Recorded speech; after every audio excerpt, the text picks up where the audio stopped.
My name is Avery Reynolds, and the moment my sister told me I wasn't invited to Christmas this year, something inside of me, something that had been bending for all 32 years of my life, finally broke.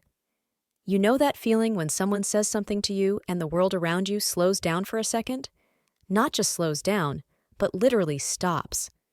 That's what I felt when I heard Olivia's voice on the phone. "We've decided to focus on the kids," Olivia explained, with that artificial sweetness she uses when she disguises cruelty as practicality. "You don't have kids, Avery. You wouldn't understand."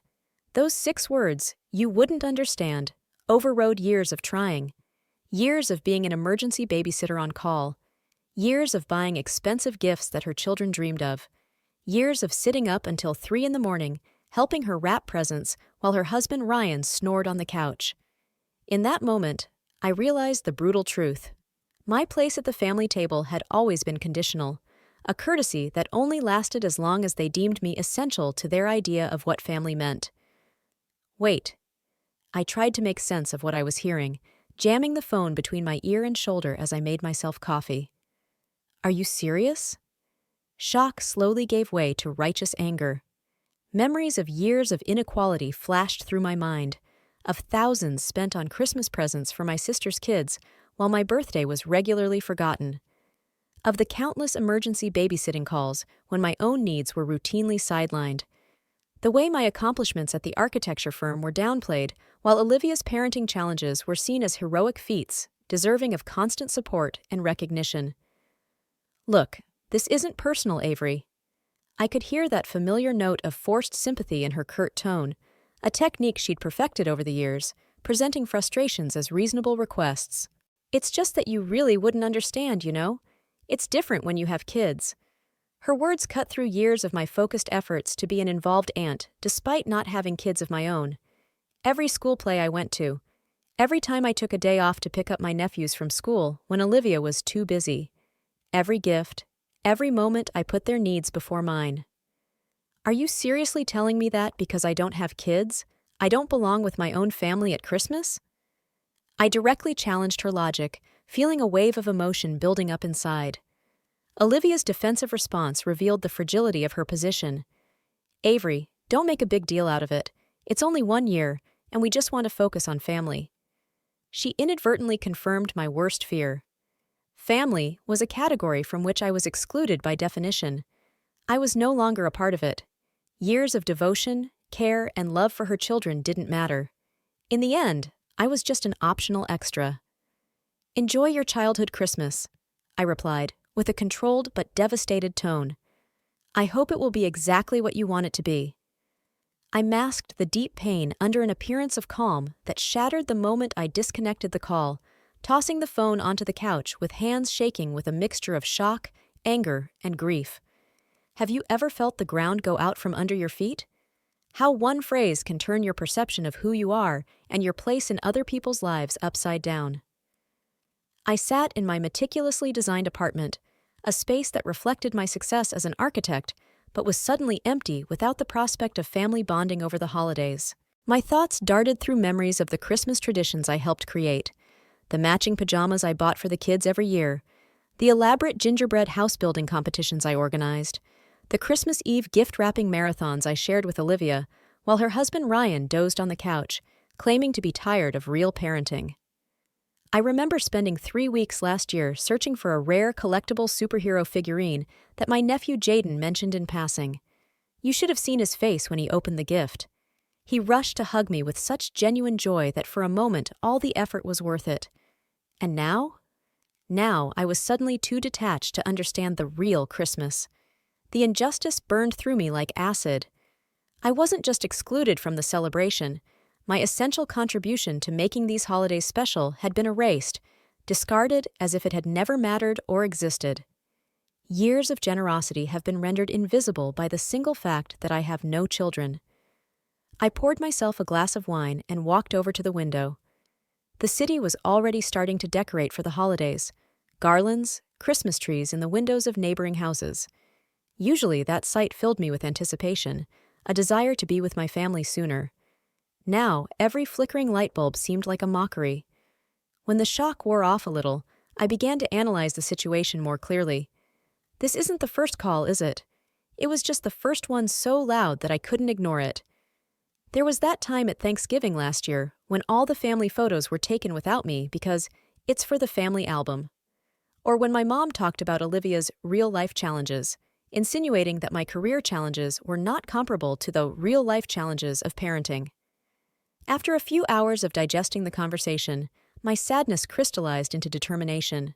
I refused to spend Christmas alone in my apartment, a pathetic, childless relative eating takeout and scrolling through social media posts about the family holiday, a script they've already written for me without my consent or attention. With newfound determination, I opened my laptop and started looking for alternative plans for Christmas, something that represented not just an escape, but a conscious choice to value myself when others deemed me unworthy of inclusion. My fingers flew across the keyboard with purposefulness rather than desperation. A travel booking site offered a world of possibilities, and I found myself drawn to images of pristine beaches, luxurious accommodations, and experiences that were in stark contrast to the chaotic family Christmas I was deemed unqualified to participate in. Something purely for myself, not another opportunity to support the happiness of others while my own needs remained secondary. I spent years saving money for the right causes. Gifts. Support for Olivia when Ryan was temporarily out of work 2 years ago. I helped pay for my nephew's private school when my sister insisted it was an investment in their future. What about an investment in my future?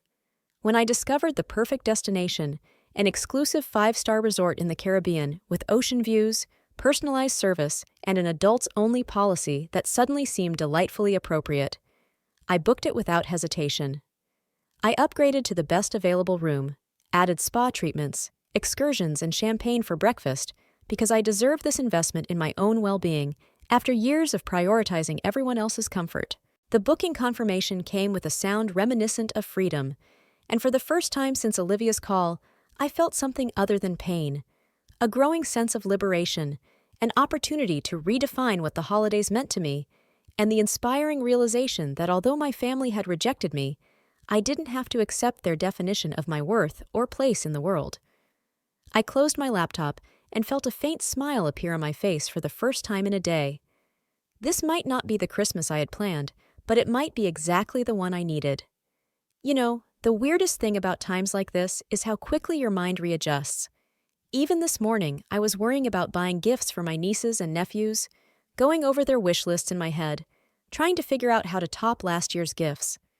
And now I was looking at pictures of white sand beaches and imagining myself with a cocktail in my hand, away from family dramas and obligations. I wondered, how many years had I played the role of the ever-available childless aunt, the one who always says yes when everyone else says no? The one whose time and resources have always been considered more available because I have no real commitment. For 32 years, I tried to prove my worth to my family, tried to compensate for my lack of children of my own with excessive generosity, willingness to sacrifice and adapt. I thought my love and support made me an indispensable part of the family. Now I see the truth. I was only valuable for what I could give, not for who I am. I picked up my phone and opened the pictures from last Christmas. Here I am, with bags under my eyes after a night of wrapping presents, but smiling for a family photo. Here I am, holding my youngest niece while Olivia takes the perfect holiday photo. Here I am, cooking in the kitchen while everyone else exchanges gifts. Always behind the scenes, always in support, never fully participating. Well, this year will be different. This year, I won't be an extra in someone else's family play. I will be the protagonist in my own story. I sent a quick text to my assistant at the office to reschedule all of my appointments before New Year's Eve and started making a list of what to pack. Swimsuits instead of warm sweaters, sunscreen instead of Christmas cookies, and not a single gift that needs to be wrapped for anyone but myself. Maybe Olivia's right. I don't get it. I don't understand how someone who's been there for me all these years can be so easily discarded. I don't understand how blood kinship can be so conditional. But I'm beginning to realize something else, my worth, which doesn't depend on what I can give to others. And maybe that's the most important lesson of all. The morning of my departure came with crystal winter sunlight streaming through my bedroom windows. It was such a stark contrast to the heavy gray clouds that had seemed to haunt me since Olivia had called. It was as if the universe itself was recognizing my decision to choose joy over commitment, self-respect over continued self-indulgence. You know, there's something almost ritualistic about packing a suitcase when you're leaving not just for a vacation, but for an escape of sorts. Every movement is filled with meaning. Every choice becomes a statement. With methodical precision, I stowed away designer dresses, perfectly cut shorts, and premium sunglasses, things that once seemed extravagant, but now felt like armor against the rejection I'd experienced. Tangible symbols of my right to enjoy the fruits of my labor, rather than constantly diverting resources toward my sister's family. Can you imagine how strange it felt to realize that for years I had been buying gifts for my nephews instead of being able to afford quality clothing? Every item carefully placed in my suitcase was a reminder of some sacrifice made over the years, of the vacation I'd canceled 3 years ago because Olivia needed help with summer childcare, of the promotion celebration I'd left early because Ryan had fatherly duties and couldn't handle tucking the kids in alone, of the savings I'd dug into repeatedly to help with private school fees for my nieces and nephews while my own retirement fund went unattended. I folded the last dress, ran my hand over its soft fabric. When had I bought it? 2 years ago, I think, but I'd never worn it. It hadn't been the right occasion. Or, to be honest with myself, there were always more important ways to spend my time and money. Organize my niece's birthday party, help renovate Olivia's house. Constantly putting off my own pleasures because someone else always needed more. The trip to the airport seemed unreal. Winter scenery floated by outside the window, and my thoughts oscillated between lingering pain and growing anticipation. Christmas carols playing on the radio evoked memories of family gatherings where my contributions were taken for granted, but the knowledge of my impending escape provided a counterbalance to the pain of exclusion. "It's going to snow today," the cab driver remarked, trying to strike up a conversation. "A real white Christmas." I nodded, unable to explain to the stranger that snow, presents, and family dinners were all behind me. Instead, I stared silently at the decorated houses we passed, each with its own decorated Christmas tree in the window, each with its own story of family togetherness that now seemed so unattainable. As I entered the first-class lounge, a space I normally considered an unnecessary extravagance, I experienced a moment of hesitation. A lifetime of putting the needs of others before my own, I had become accustomed to questioning my right to such luxury. Is it worth it to spend so much money on an upgrade when those funds could have gone to something more important? But what could be more important than self-respect? I took a deep breath and intentionally chose the most comfortable chair, ordered a premium cocktail, and allowed myself to fully immerse myself in the experience without guilt or the need to make excuses. You know that feeling when you first allow yourself to do something purely for your own pleasure?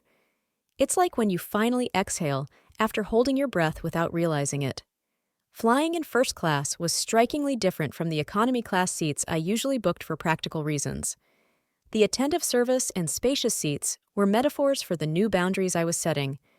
I deserved this level of care and attention not as a special exception, but as a basic standard, a revelation that felt both obvious and revolutionary. When the nice flight attendant asked if I wanted another glass of champagne, I said yes without the usual anxiety about what others would think. Without an inner voice reminding me that I should be more modest, more frugal, take up less space.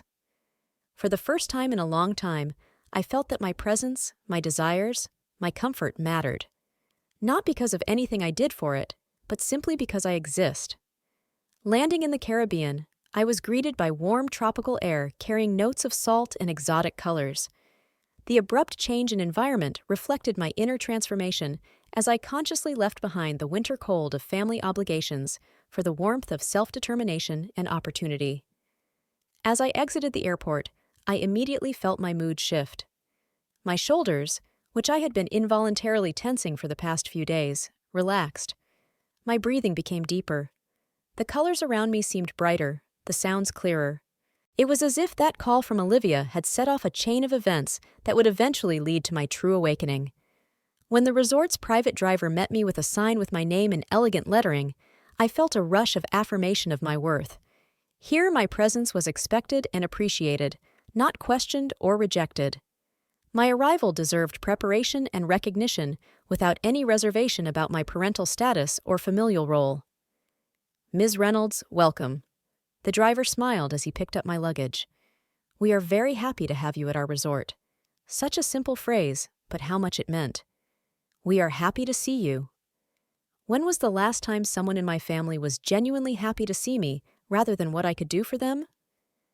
The winding coastal road to the resort offered views as if from a perfect postcard: turquoise water and lush vegetation, landscapes that seemed to wash away any remaining traces of resentment and replace them with a growing sense of possibility. This Christmas could be not about loss, but about discovery, not about grieving for excluded traditions, but about creating new meanings. I opened the window ajar, letting the warm air caress my face. Breathing in the scent of the sea and tropical flowers, I felt the knot of tension in my chest begin to loosen. Perhaps being excluded from the family holiday is not the end, but the beginning. The beginning of a new chapter where I define the rules, where my worth is not dependent on how useful I am to others. Arriving at the resort's grand entrance felt like a step into another reality where my comfort and enjoyment were paramount. Staff in impeccable uniforms greeted me by name, welcome champagne was offered immediately, and the manager personally ensured the check-in process was flawless. This attitude was in stark contrast to my increasingly peripheral role at family gatherings. "We have prepared one of our best ocean view rooms for you," the receptionist informed me with a genuine smile. "I hope you enjoy your vacation with us." As the doors to my ocean view room swung open to reveal a spacious retreat with floor-to-ceiling windows, top-of-the-line furnishings, and a private terrace overlooking the infinity pool and the beach beyond, I experienced a moment of profound clarity. This level of attention and quality is something I've earned through years of hard work, and enjoying it doesn't diminish my capacity for generosity, but rather affirms my intrinsic value beyond what I can give to others. I walked slowly around the room, running my hand over the spotlessly clean surfaces, savoring every detail. There was nothing here that required me to make sacrifices or compromises. No reminders that I should be grateful for the invitation. No slanted glances if I chose to rest instead of helping in the kitchen. Just a space designed solely for my comfort. Have you ever noticed how we, especially women, are conditioned to feel guilty for any act of self-care? As if choosing ourselves is always selfishness, rather than a necessary act of self-preservation? Standing in the middle of this luxurious room, I felt the years of this programming begin to crumble. After unpacking and changing into resort wear, I made my way to the adults-only pool, where the staff spread fluffy towels on a premium lounger, presented a menu of gourmet cocktails, and assured me that my every need would be anticipated. Creating an environment where my childless status was not a disadvantage to be explained or overcome, but simply a minor fact that didn't need to be excused or defended. "What would you recommend?" I asked the bartender, looking at the cocktail menu. "For the first night, I'd recommend our signature passion fruit punch with fresh mint," he replied with a smile. "It's perfect for the sunset. No questions about who I'm vacationing with. No puzzled looks at the sight of a woman enjoying a vacation alone. Just a genuine desire to make my experience enjoyable." What a refreshing contrast to the perpetual talk of kids, marriage, and family obligations that usually accompanies any conversation with relatives. As sunset approached, a perfect golden light bathed the entire scene. I took a carefully composed photo of the view. The crystal clear waters of the pool visually merged with the ocean in the distance. Palm trees swayed against a sky colored in spectacular orange and pink hues, and my perfectly decorated cocktail perched in the foreground. A captured moment representing not just a beautiful scene, but a statement of my worth and independence. Without hesitation, I posted the photo on social media with the simple but poignant caption, "Family is overrated, and this look? Flawless." A statement that felt both liberating and slightly transgressive, acknowledging the pain but refusing to be defined by it. Putting the phone aside to fully immerse myself in the present moment, I experienced my first genuine smile since my sister called. A personal recognition that perhaps exclusion had given me an unexpected gift, the freedom to define celebration on my own terms. I took a sip of my cocktail, watching the last rays of sunlight play on the surface of the ocean. In the distance, a young couple held hands, savoring the moment together. A family with teenagers was taking pictures against the sunset backdrop. A gray-haired woman, must be in her 70s, was quietly reading a book, occasionally lifting her gaze to absorb the beauty of the landscape. We've all been here, each with our own story, each with our own reasons for choosing this place at this time of year. And none of those stories have been made less valuable by the absence of children or traditional family structure. We are all just people looking for moments of joy, peace, and acceptance. I felt a tear roll down my cheek, not from sadness, but from relief. It was as if something I had carried for years, the need to prove my worth through sacrifice, the need to compensate for my not-enough existence, was finally beginning to let go. Perhaps the exclusion that had seemed so cruel was actually exactly what I needed to finally see the truth. My worth had never depended on my usefulness to others. Sitting there, with the last rays of the sun coloring the sky a deep shade of purple, I felt something I hadn't felt in a very long time: peace. Not that temporary peace that comes from knowing you've successfully completed all your obligations, but the deep, fundamental peace that comes when you finally feel at home in your own skin. I didn't know what the next few days would bring. Would my family members try to contact me? Would anything change in our relationship? But I knew one thing for sure. I would never again go back to letting others determine my worth or dictate the terms of my involvement in their lives. From now on, I will determine the rules of my own existence. If my story resonates in your heart, if you've ever felt unappreciated, excluded, or defined only through the lens of your relationships with others, know that you are not alone. Share your experience in the comments, subscribe to my blog to follow my journey to self-acceptance, and give me a like if this story has inspired you to take a step towards prioritizing yourself. Because sometimes the best gift we can give ourselves is recognizing our own intrinsic worth, even when others can't or won't see it. Christmas morning greeted me with gentle Caribbean sunlight streaming through the windows of my room, casting a golden glow on the spotless white sheets that smelled faintly of lavender and sea air. It was such a peaceful awakening, the complete opposite of the chaotic Christmas mornings I would experience with my family, where my role would be to ensure the pleasure of others while my own needs remained in the background. You know that strange feeling when you wake up in an unfamiliar place and for a few seconds you can't figure out where you are? I stretched, savoring the silky softness of the sheets, and for a moment I forgot everything about Olivia's call, about my expulsion, about the pain of betrayal. All that existed at that moment was the warm sunlight, the sound of the waves outside the window, and an unfamiliar sense of peace. Stretching luxuriously in the king-sized bed, I reached for my phone out of habit, expecting perhaps a few formal holiday greetings.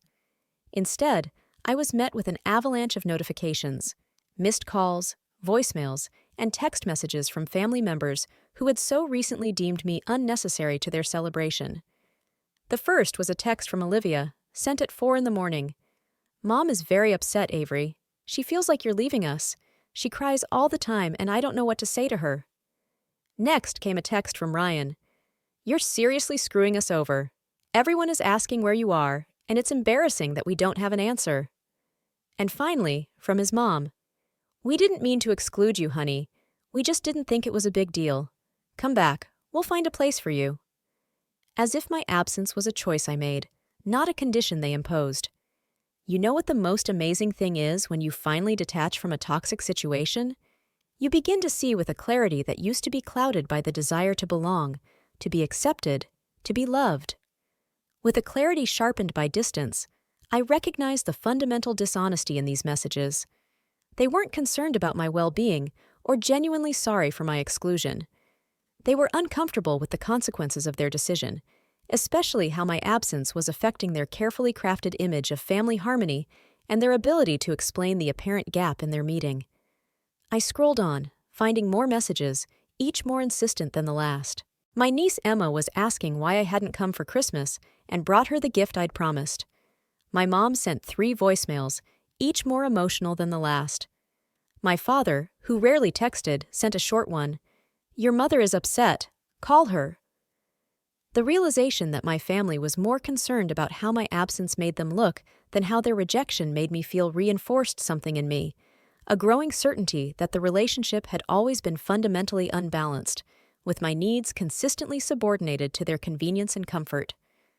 Have you ever felt like a sudden realization clears up years of vague discomfort?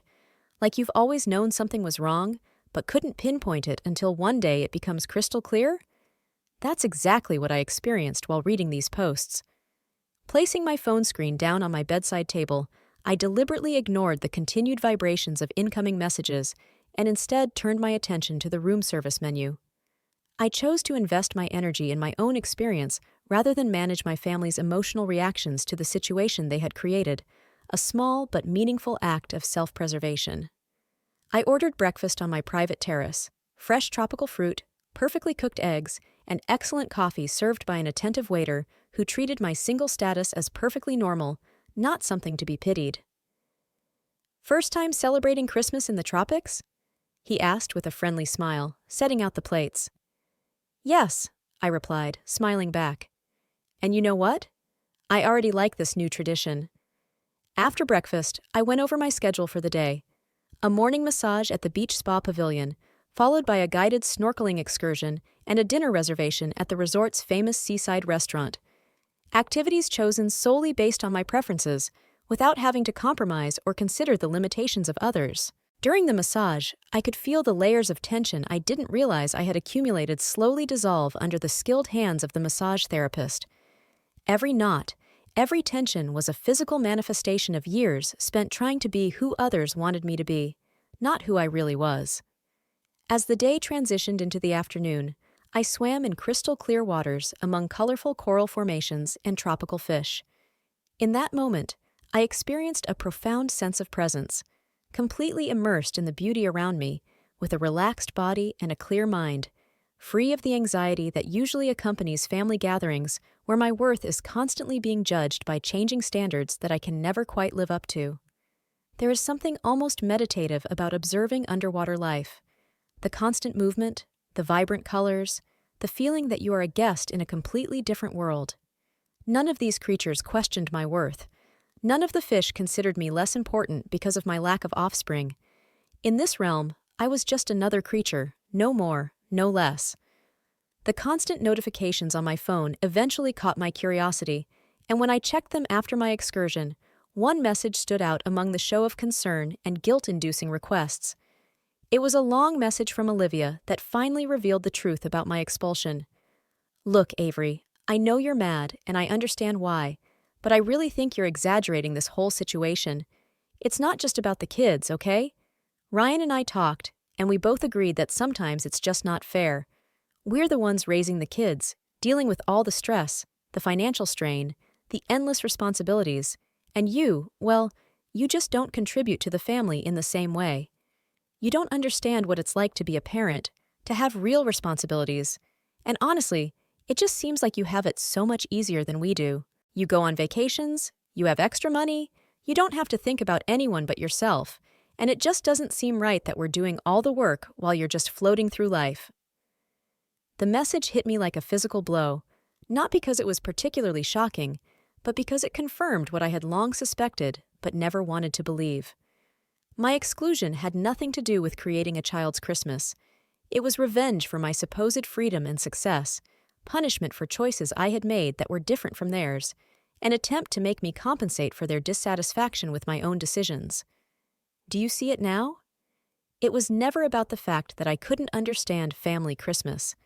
It was about envy, in resentment, in the belief that if you chose a different path in life, a path without children, then you somehow have to pay for that supposed freedom.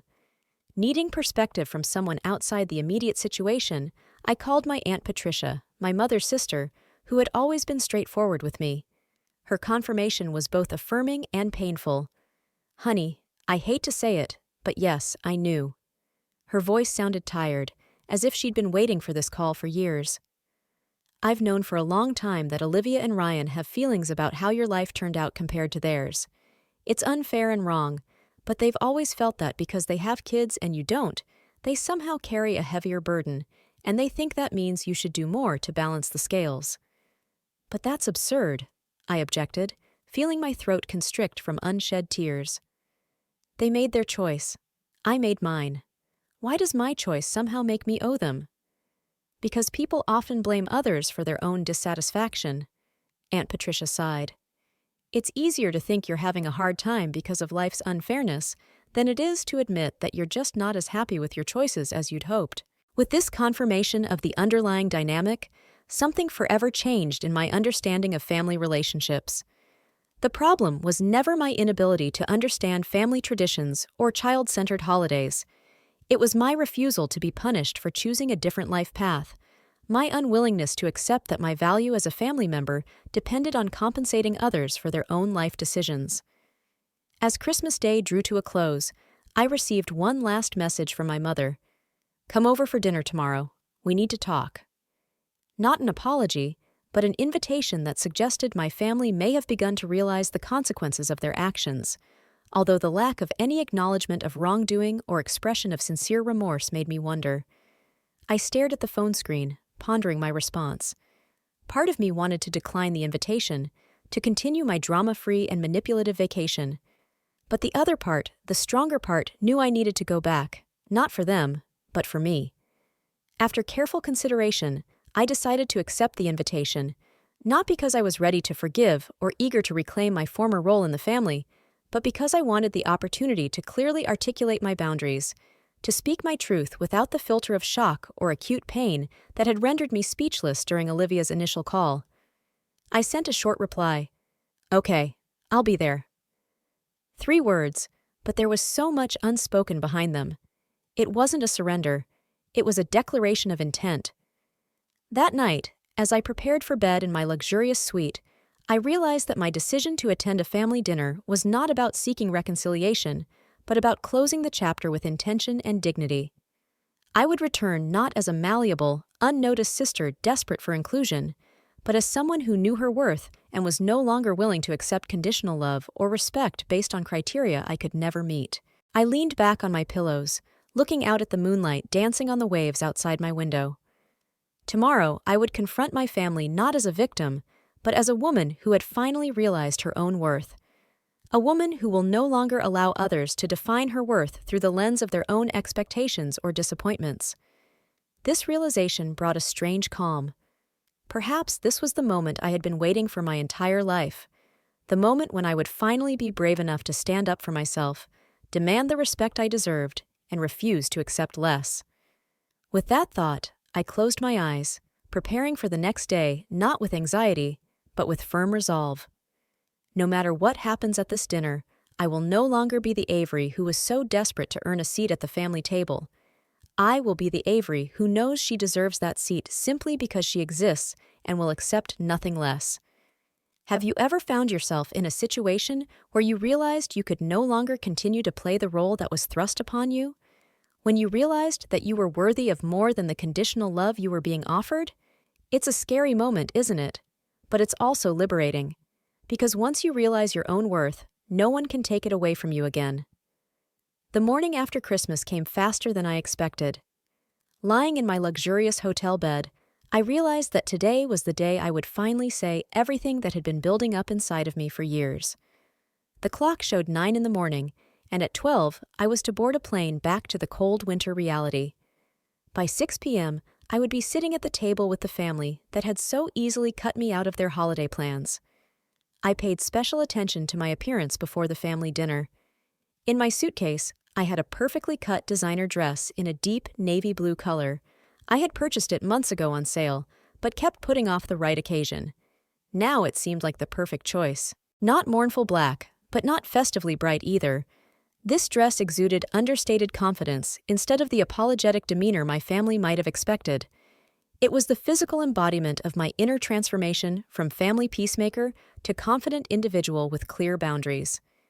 After carefully styling my hair and applying makeup, not too bright, but emphasizing my features, I looked at my reflection. The woman in the mirror looked collected, confident, and most importantly, valuable.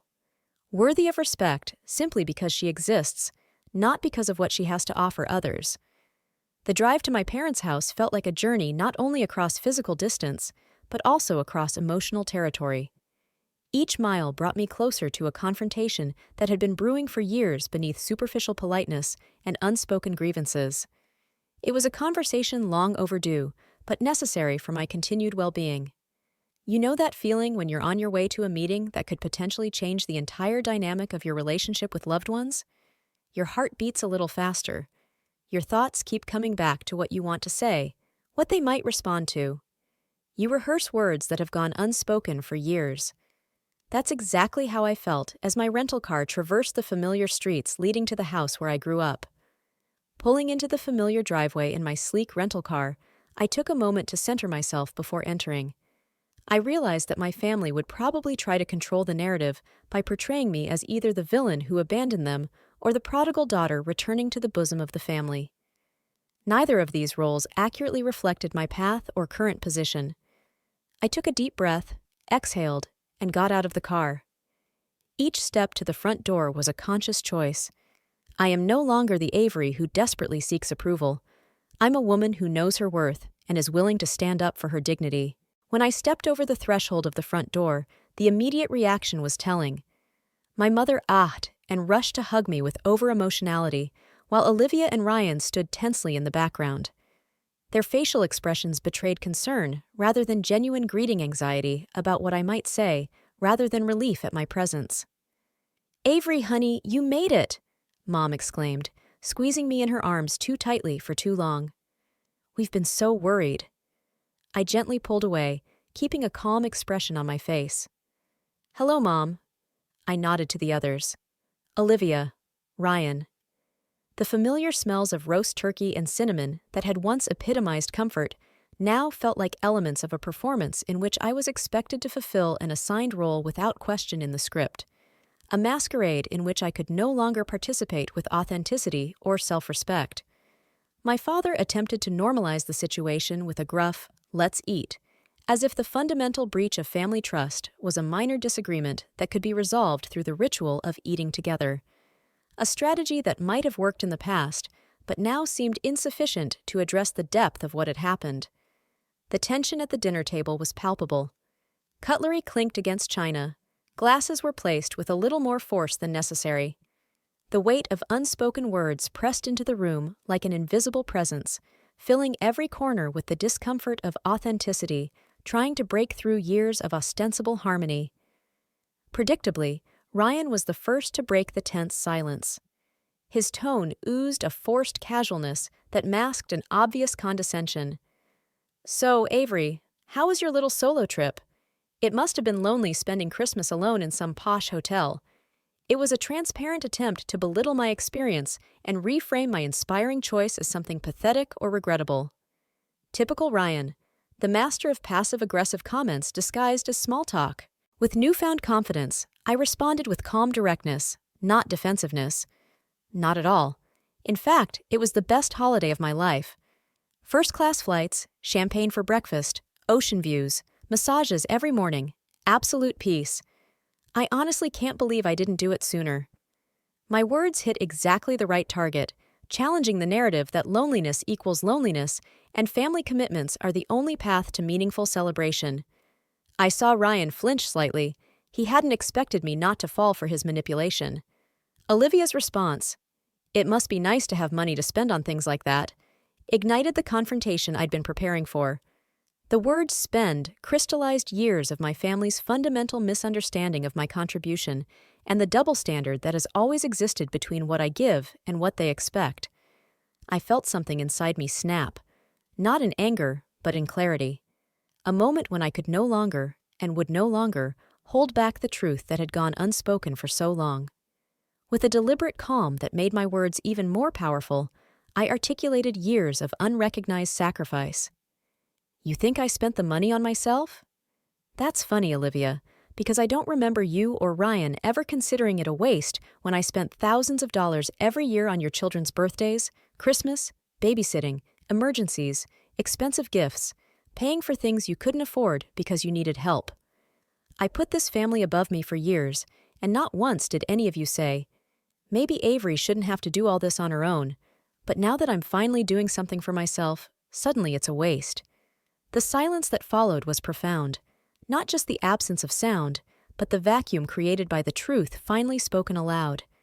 The kind of silence that forces everyone to face a reality they've carefully avoided through years of strategic omissions and convenient mythology about family roles and responsibilities. I saw my father lower his eyes, unable to meet my gaze. My mother nervously rubbed her napkin. Olivia froze with her mouth half open, clearly not ready for me to finally speak up. Leaning forward slightly, I continued with confident conviction. Maybe you're right. Maybe I don't understand what it's like to be a parent, but you don't understand gratitude. You don't understand what it's like to have someone on your side, someone who gives without expecting anything in return, someone who shows up for you over and over again, only to hear that they don't belong when it's no longer convenient. Olivia looked to Ryan for support, seeking an alliance against this unexpected challenge to their shared narrative, but Ryan looked to his plate, unwilling to meet my gaze or defend positions that suddenly seemed unjustified when they were so clearly stated. His silence was a tacit acknowledgement of the truth in my words. I felt strangely relieved. Years of unrecognized feelings, of self-doubt, of trying to fit myself to other people's expectations, all of it was coming to the surface, not in a flood of anger, but in a quiet affirmation of my truth. When my mother tried to diffuse the situation with a soft, "Avery, honey, we never meant to make you feel like you weren't part of the family," I responded with a quiet but devastating observation. "You didn't have to say it. You showed me." 5 words that encapsulated the fundamental disconnect between my family's stated values and their actual behavior, between what they claim about inclusion and how they actually distribute care and attention. I saw the truth of my words reflected on my mother's face, a realization that may have been long overdue, but that she refused to acknowledge. Olivia's eyes read a mixture of defensiveness and perhaps a glimmer of realization. Ryan continued to study his plate, his shoulders tense. Rising from the table with quiet dignity, not a dramatic gesture, I gathered my things and prepared to leave. Not in anger, but with a peaceful confidence that I had said what needed to be said, set the boundaries that needed to be set, and reclaimed my narrative authority over my own experience and value in the family dynamic. "I'm not looking for apologies or promises to change," I said as I put on my coat. "I just want you to understand that I will no longer accept love or respect with conditions. I deserve more than that. We all do." No one tried to stop me as I headed for the door. Maybe they realized that any attempt would have been too late and too insignificant. Or maybe they just didn't have anything to say in the face of the truth they'd ignored for so long.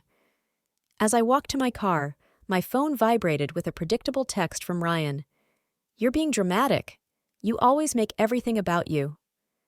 A demonstration of my son-in-law's continued inability to take responsibility or acknowledge legitimate pain, relying instead on familiar tactics of distraction and minimization that no longer had power over my self-image. I almost laughed reading his message. It's a classic gaslighting tactic to make the person who finally spoke up feel like they were dramatizing. But those words could no longer penetrate my newfound confidence. I knew my truth. I was living my truth. The second message came from my mother. "I'm sorry. You deserved better." Words I had waited years to hear, but which now seemed insufficient to address the depth of what had happened, though perhaps they represented the beginning of a true confession that might someday lead to meaningful change in our relationship. I stared at those 5 words on my phone screen. So simple, so belated. Part of me wanted to grasp at them, at the possibility of reconciliation they offered. But the wiser part knew that real change requires more than a text message. They require consistent action, genuine acceptance, and respect for the boundaries set.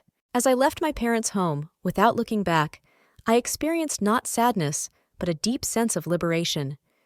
Confrontation was not about winning an argument or forcing my family to admit fault, but about articulating my truth, establishing clear boundaries, and freeing myself from patterns of interaction that required my constant accommodation, offering little mutual attention or genuine appreciation.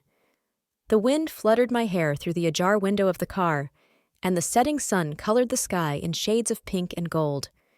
I felt a lightness I hadn't experienced in years, not superficial happiness, but a deep, fundamental realization of my worth that no one could take away from me.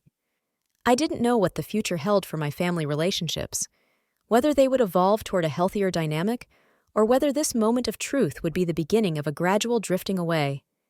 But I knew one thing for sure. I would no longer sacrifice my well-being for conditional acceptance. No longer would I measure my worth by how much I could give, and never again would I let anyone convince me that I only deserved a seat at the table when it was convenient for them. In that moment, driving down the familiar streets of my childhood, I finally realized that a true family is not one defined by blood or commitment, but one based on mutual respect, genuine care, and unconditional acceptance. And if I couldn't find that in the people I grew up with, perhaps it was time to create one for myself, starting with recognizing my own worth and right to healthy, mutually enriching relationships.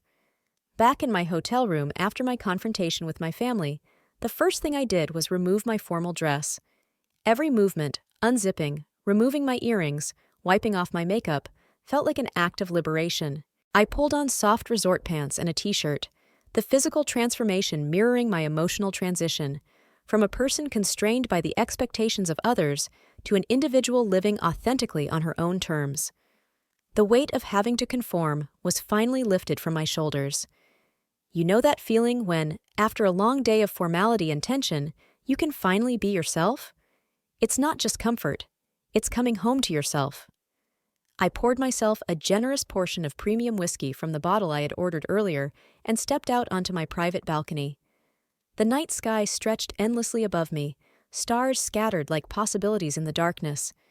This vastness was oddly comforting rather than frightening, a reminder that my story goes far beyond the narrow confines of family roles and expectations that used to define my sense of self. My phone vibrated. A message from Aunt Patricia shared the aftermath of my leaving. "You won't believe this. After you left, Olivia and Ryan started pouncing on each other. Apparently, your little speech stirred up some things they weren't prepared for. Ryan called Olivia a spoiled brat who always plays the victim. Olivia snapped back that Ryan is lazy and has an inflated sense of self-importance, and before you know it, they were yelling at each other in front of the whole family. Your dad had to step in to break them up, and your mom started crying about how the holidays were ruined. Thought you might be interested to know that they ended up ruining their own perfect Christmas without any help from you." This revelation brought not satisfaction, but clarity. For years, I had been the family stabilizer, the one who smoothed conflicts, solved problems, and kept the peace even at the cost of personal sacrifice.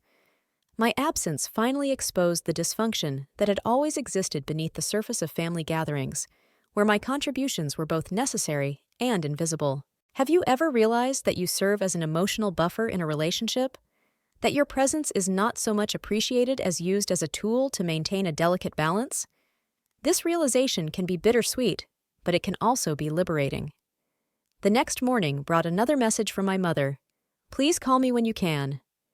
I read it, but decided not to respond immediately, realizing that meaningful reconciliation requires space for reflection, not rushed conversations motivated by discomfort from conflict or a desire to return to familiar patterns, regardless of their health or sustainability.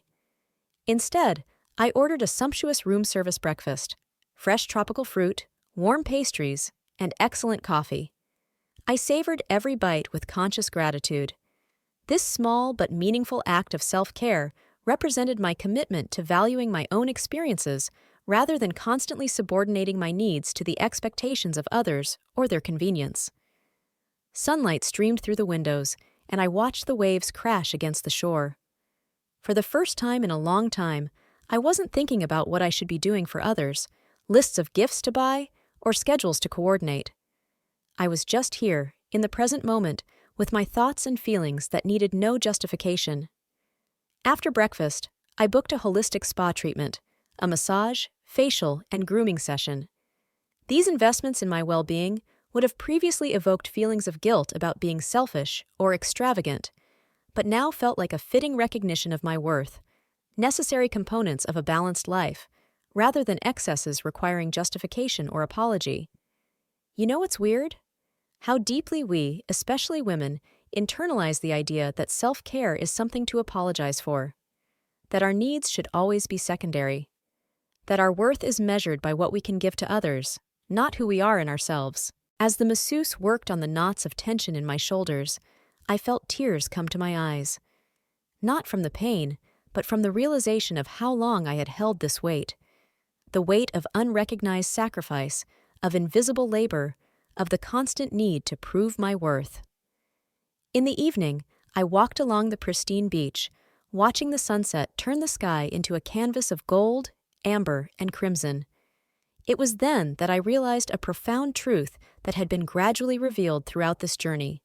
For my entire adult life, I had measured my worth by what I could offer others: support, resources, time, emotional labor, never stopping to think that I deserved the same care and attention I had so freely given. It was a fundamental disequilibrium that shaped my relationships and self-image in ways that were both subtle and profound. With this realization came a sense of both loss and liberation at the same time. Loss of comfortable illusions that familial bonds were unconditional or fair, but liberation from the grueling effort to constantly earn approval that had always hinged on utility rather than intrinsic value. Always measured by shifting standards designed to maintain my position as giving rather than receiving care and attention. How often do we measure our value by yardsticks we didn't even choose? Measures created not for our growth or happiness, but for the convenience of others. And what happens when we finally allow ourselves to let go of those yardsticks and create our own? Picking up my phone, I took a photo of the stunning sunset, but unlike previous images posted on social media with captions designed to project certain narratives about my experience, I kept this moment private. A personal reminder of transformation, not a statement meant for others to consume or react to. A small but meaningful shift in my relationship with moments of beauty and meaning in my life. When I finally responded to my mother's message, my response was thoughtful but firm, setting boundaries but leaving room for potential growth. I need time to process everything that happened, and I think you do too. It hurt not only to be excluded from Christmas, but to realize that my place in this family has always been conditioned in ways that others' places have not been. I'm open to talking to you when you're ready to recognize that pattern, rather than seeing it as an isolated incident or misunderstanding. This response represented neither total rejection nor unconditional reconciliation, but rather a mature recognition that healthy relationships require mutual respect, honest communication, and explicit acknowledgement of harmful patterns before meaningful change can occur. I felt neither triumph nor schadenfreude in sending this message, only the quiet certainty that no longer will I allow my value to be determined by the conditions others set for my inclusion. No longer will I maintain relationships that require me to continually self-deny without reciprocity. As my vacation came to an end, I began to plan my return with a fundamental difference in perspective. I was no longer a family member desperately seeking approval or inclusion, and I wasn't cutting ties completely in reactive anger. I was someone who set thoughtful boundaries based on self-respect and reciprocity, willing to interact, but not willing to accept dynamics that diminished my intrinsic value or contribution. On my last evening at the resort, I sat on the balcony watching the stars appear over the darkening ocean, reflecting on the unexpected journey from exclusion to empowerment, from reactive pain to proactive boundary setting, from seeking external validation to recognizing my intrinsic worth, independent of others' ability or willingness to recognize it. In this moment of quiet reflection, I realized the most profound gift of this difficult holiday season: the realization that my worth is not defined by my parental status, financial contribution, or usefulness to the celebrations of others, but exists as an intrinsic quality that does not require justification or external validation. With this realization came a sense of peace, more valuable than any gift that could be placed under the Christmas tree. A foundation for an authentic relationship built on mutual respect, not obligation or conditional acceptance. I thought about all those years when I was so desperate to fill the void in my soul with the approval of others, when I believed that if I was helpful enough, generous enough, selfless enough, I would finally earn the unconditional love I craved. But true unconditional love doesn't require constant proof of worth. It is not measured by usefulness or productivity. It just is. As I prepared for sleep, I felt not the absence of my family, but the presence of myself. a newfound connection to my own needs, values, and boundaries that had been slowly eroded by years of one-sided adaptation and unrecognized sacrifice. A reunion that represented not isolation, but the first step toward a relationship characterized by genuine reciprocity rather than the usual imbalance. When I boarded my return flight the next day, I carried with me not only souvenirs and photos, but a transformed understanding of celebration, connection, and self-esteem. The knowledge that sometimes the most profound acts of self-care include not only pampering yourself with luxuries, but also setting boundaries that protect your dignity and ensure that relationships honor, rather than diminish, your intrinsic worth. A lesson that will shape not only future holidays, but every interaction where your value or place is implicitly or explicitly questioned. I don't know what the future holds for me with my family. I'm not sure if they are ready for the work necessary to create healthier relationships, but I do know this. I am ready. Ready to set boundaries with love, but firmness. Ready to forgive, but not forget the lessons of the past. Ready to build relationships based on mutual respect and genuine care, not obligation or convention. This journey wasn't about rejecting family or family ties. It was about realizing that true family is where you are valued for who you are, not what you can give. Where your presence matters, not just your usefulness. And if I couldn't find that in my birth family, maybe it's time to create it for myself, with friends who have become family, with partners who see me fully, and most importantly, with myself. Because at the end of the day, the most important relationships in our lives are the ones we have with ourselves. And when we learn to treat ourselves with the same respect, generosity, and unconditional love that we so willingly give to others, we open the door to authentic connections in all areas of our lives. If my story resonates with you, if you've ever felt that your value depends on what you can give rather than who you are, know that you are not alone. Your value is not determined by your usefulness, your parental status, or your ability to meet the expectations of others. It is inherent in you simply because you exist.